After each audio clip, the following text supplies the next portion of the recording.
Fala galera, Chá com Teologia mais uma vez, e hoje o nosso texto se encontra em Daniel, capítulo de número 3, o finalzinho do versículo 15, onde o grande rei Nabucodonosor declara: "E quem é o Deus que vos poderá livrar das minhas mãos?"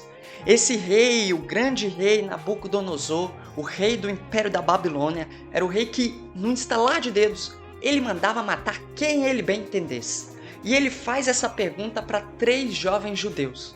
Esses jovens judeus que se encontram num cenário, num contexto de opressão, de pressão, onde eles são encurralados a se dobrarem diante de uma estátua que esse mesmo rei colocou para que as pessoas pudessem se dobrar diante da estátua, revelando, evidenciando o poder, a soberania do rei Nabucodonosor. Mas esses jovens, mesmo diante desse momento, eles encaram o rei. E nós devemos lembrar todo o cenário que esses jovens se encontram. Um cenário onde o povo judeu, eles são exilados na Babilônia.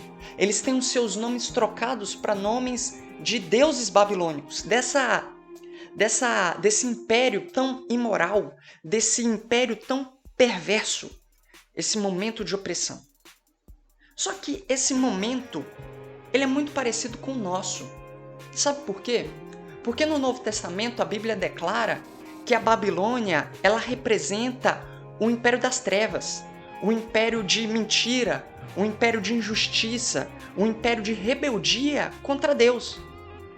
E nós, como filhos de Deus, muitas vezes nos encontramos nessa situação de opressão, sendo reprimidos, uma pressão extrema para que venhamos a nos dobrar diante da mentira, da injustiça, da rebeldia, do orgulho.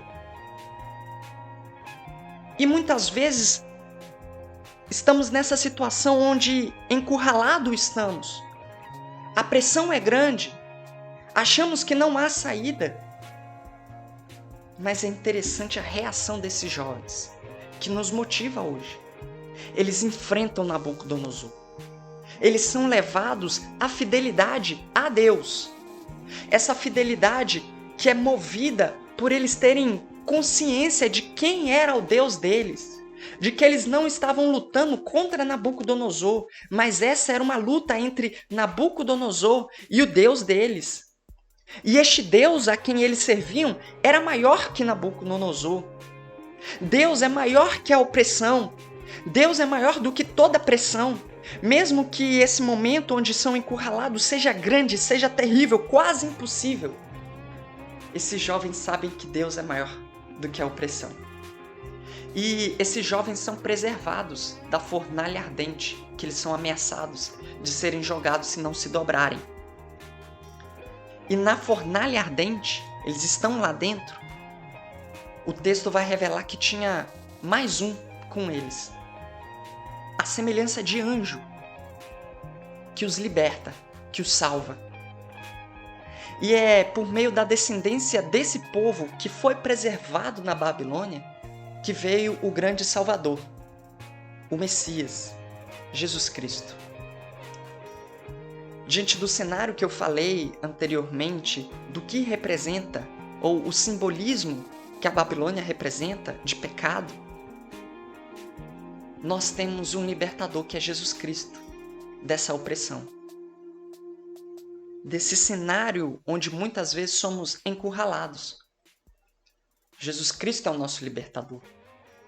Jesus Cristo é aquele que na cruz venceu a Babilônia. Quando nos encontrarmos nessa circunstância, devemos lembrar que não é uma luta, uma guerra entre eu e o pecado, mas entre Jesus e o pecado. E como eu já disse, Jesus venceu o pecado na cruz.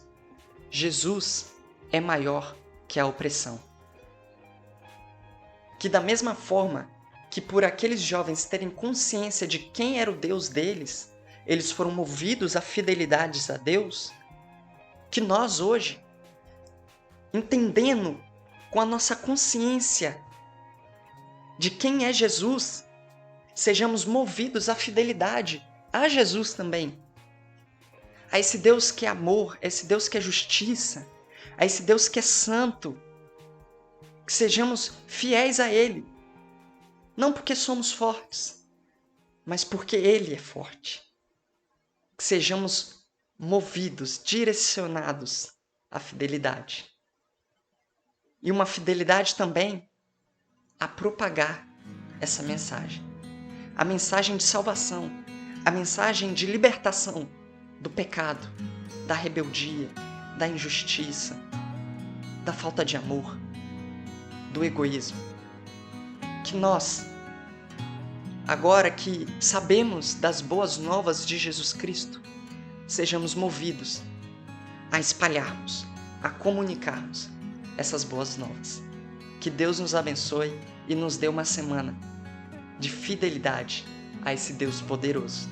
Jesus é maior que a opressão. Deus nos abençoe e até a próxima.